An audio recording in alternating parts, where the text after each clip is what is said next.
Hello, my name is Don and welcome to episode 11, or the first episode of the new season, with the Paris Saint Germain save on my FM18 Beta. Worded that a little bit wrong, but you know what I mean. It's been one hell of a transfer window, guys. 406 million spent, 160 of that was Mbappe, to be fair. Couple gone out, didn't quite get rid of the players I wanted to though. Had some unrest, we've had some debates with the team or trying to force players out or players wanting to leave, but bids for a fair value not coming in for them. We're going to go through it all. There's been so many, and we've won a trophy already. So let's start with the outs. Thomas Partey goes to Monaco for 17.5 million, a few out on loan. Ben Arthur went away on a free, that is good. Glad to get him off the wage bill, to be honest. Another loan with a fee of 20k a month, not really worth anything for Adil. Georgian away to Gijon for 1.4. Kevin Trapp away to Roma for 10.75. Didn't really want to sell Kevin Trapp, to be honest with you. It was a very good backup goalkeeper to have. Unfortunately, he said he wanted to leave. There was pretty much no way I felt I was going to get him out of that. Then a few more loans. Kai Kroviak away to on loan to Barcelona for 300k per month. That does include a deal to sign him for 20 million should they wish to. Uri away on loan again for a decent fee. Caligari played a few games last season, didn't really break in. Promoted a guy from the youth team who has similar ability and sold him on. And this lad here, who I'm not even going to try and pronounce, is away for 1.6 million as well to Angers. Was 25-year-old, nowhere near the first team. Let's just take the money, to be honest. So in the incomings, we've got two free signings from Schalke. I think that's Schalke anyway. Leon Gorteca and Benedict Haudes both coming in. We'll start with Haudes. Decent centre back, going to be a rotation option. I actually got him as a key player. Oops. Didn't realise I'd done that. Gorteca comes in. He is going to be a rotation player. Again, got him in as a key player. Oops. Contract. Don't remember signing these guys to key player statuses. Either way. Aaron Robin also comes in. Also on a free transfer. Again, as a key player. Oops. He will be sort of cover and fighting for that right wing position that's been so coveted. Mbappe, obviously, we know about. Karim Benzema, 69 million for this lad. I think it's 62 plus the rest paid over 3 years. Quality striker, will rival many strikers we now have for that first team slot. Did try and sell Cavani. Real Madrid offered 31.5 million, which caused a bit of a revolt because I rejected it. But he's worth 50. I'm not going to sell a player just because Real Madrid asked me to. Kasper Dolberg was signed for 12, rising up to 20. What a signing this is. Already worth 40 million. Complete wonder kid, 20-year-old. For the price that I've paid for this kid, what a deal this is. Absolutely smashing and should be good. Again, will be covered for a multitude of areas and very happy with this deal. Samuel Umtiti, we triggered his release clause, which was 53 million. I wanted a French centre back, so it was between Laporte, Varane, and Umtiti. Umtiti was actually maybe my third choice to begin with. I tried to get Varane. Real Madrid played hard to get. The more and more media involvement got into it, the price went up and up and up, and eventually I just decided he's not worth it anymore. I then compared Umtiti and Laporte again, and what swung it for me was Laporte, despite being French. He plays for Atletico Bilbao, and where he is, I believe, is the Basque sort of region, is my understanding of it. So he's French Basque, which means he's never actually played in France, which means he didn't have a continental persuasion. Umtiti was very similar ability, but he would fill up one of the French homegrown stats places that we needed. So I decided to go with Samuel Umtiti instead. Arturo Vidal, what a bargain, by the way. 56 million for Arturo Vidal, can play right across the pitch almost. In fact, look at that. Every single position on the pitch, apart from goalkeeper, is covered with Vidal. What more can you want for 56 million? He'd signed a new contract with Bayern, which had a clause for a 56 million pound release clause. More than happy to trigger that. I was sort of going through my short list, looking at players that were going to be signing. That came up, 56 million for him, and I just went, I'm having that. And he's going to rival, Nainggolan was probably one of our best players last season. Might not even get on the pitch in some games just because Vidal will take that position. And then Marco Icardi for 57 million. He wanted to move to a bigger club. I thought I could get this deal done a bit cheaper. 19 finishing, 18 composure, 18 off the ball, 18 decisions. What more do you want from a striker? He's got everything. Maybe could be a bit quicker, but you know, what the speed that he's got is more than workable. And made some adjustments to the tactics. It's not anything, but as you see, a ball winning midfielder, but that's only when Vidal plays, and this switches to inside forward when Robin plays. Forgetting names here of big signings, and this switches to complete forward attack when Icardi or Benzema play. We'll stay on advanced forward for Dolberg, I think. Nope, that's staying. Let's switch in Cavani here just to see what it does, because I might have done this wrong. I've done that one wrong. Either way, we'll just stick it to what it is. Complete forward on attack. It worked. Icardi played sensationally in the Trophy des Champions, if I've pronounced that right.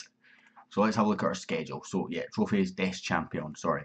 He scored along with an own goal from Benaglio, who's the goalkeeper at Monaco. Verratti's shot hit the post and it came back and it bounced off him. Let's have a look at pre-season. We lost 1-0 to Beijing. I was a little bit disappointed with this. This was our opening pre-season game.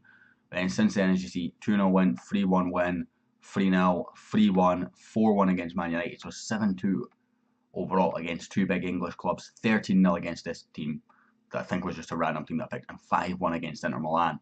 Not conceding many, scoring a lot. I want to say it was the story of last season, but the reality is it's not. Today we are taking on Saint-Etienne. Why is this guy ineligible? I promoted this guy because I thought, you know what, he'll do decent. We're going to go into the reserves. We're going to promote Innocent instead because I need a backup goalkeeper. I can't really afford to buy one. It's not that I don't have the money. With the sales, I think we still have, yeah, we've got 22 million, but as you see, quite a bit over the wage budget, so the board just aren't giving me any money for wages, so I can't really bring in a backup goalkeeper. So we're going to go with pretty much the same team that beat Monaco, I think. Let me just have a look, see if there's anyone I want to bring. The other thing to mention is Fagesta's out for 7 months because he tore his cruciate ligament, because why not? Anyone else I want to bring in? Gelson Martin's injured for 5 weeks, don't worry about that. He'd maybe be the only guy that I'd bring in right now. Or do we go for Robin on the right? Yeah, I'm tempted to do that. Next, we've got Dolberg to cover the left and we'd have Mbappe to cover the right. So let's do that. As you see, switch to inside forward. In we go. Innocent. Needs a squad number, which obviously wasn't really done. But it gives us a goalkeeper on the bench, at least. So we're starting with De Gea, Alexandro, Godin, Mtete, Dani Alves, Vidal, Nainggolan, Verratti, Neymar, Robin, Icardi. I did see Vidal playing further forward, but with the injured to Fedsa, it's kind of been forced on me to pull him back. It had to be either him or Nainggolan. Asked my assistant to just pick a team. Says Vidal's best position is CDM, but it's on the new thing, and I believe one of the new roles, and it has to be on one of the sides of the CDM role. So it's good in like a 4-2-3-1 where you've got two CDMs. It works. But you can't, if you're only using one CDM in the centre, you can't use that role. And that's the role that Vidal's supposedly best at. So I'm using him as a box-to-box ball winning midfielder right now. As Robin whips in the corner, Godin thunders at home, in off the crossbar. Paris Saint Germain 1, Saint-Etienne 0 after just 3 minutes.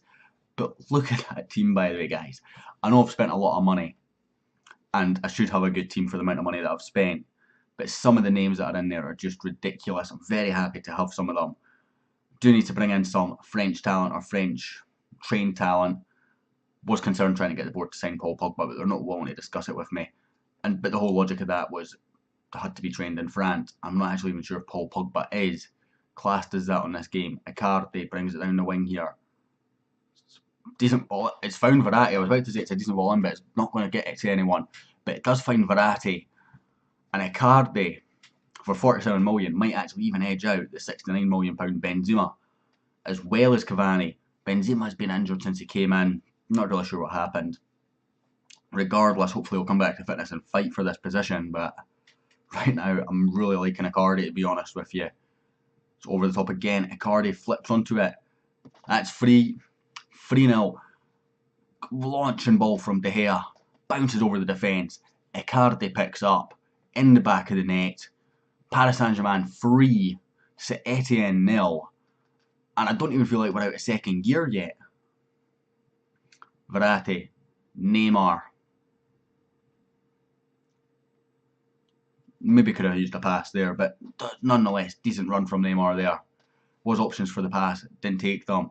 The other thing that I like about this season is, partly because I've not sold some of the players I wanted to sell, but not just because of that, because of the players we've brought in. Last season I was always worried about squad depth. This year we've had an injury to Fedsta, and the first thing I did was went, oh, but that's not good. And then I looked at my team and I went, well, I've got Nangolan, I've got this young lad, I've got Rabiot.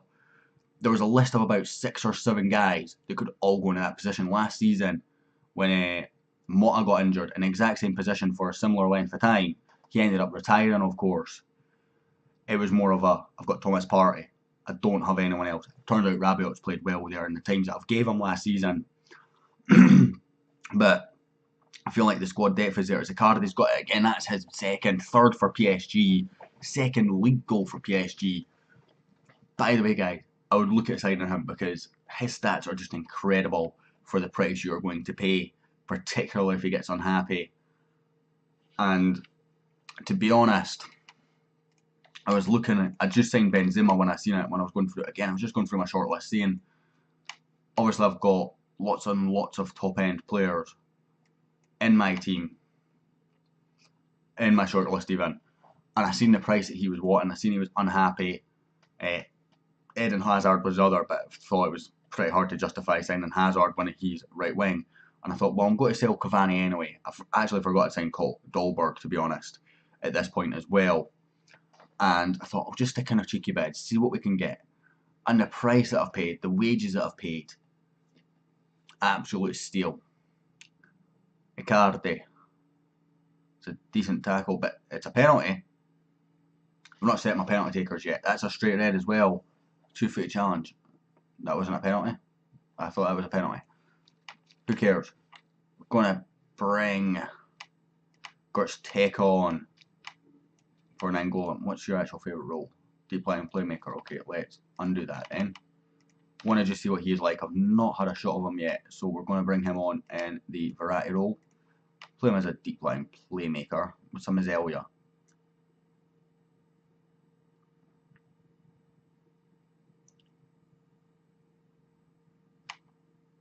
Okay, let's try out a new role. Gersteke is going to come on, play some role I've never heard of, probably can't even pronounce properly, but let's see how he comes on and does. That's basically my logic here. The only reason why I signed him is because he brought in backup that was free. That's legitimately the only reason why I bought that lad. We're going to bring on... Can we bring on Dolberg? Actually, let's bring off Neymar. Give the young lad some game time. Quite keen to see how he progresses. And we'll bring on Mbappe now as well for Robin. See it switching straight back to a winger there. Love that feature where you can have a set position, set role for set players. You don't need to worry about who plays what, how it's going to fit in your system. They can just train the role that they're brought in to do. And it allows you to have more tactical versatility as well.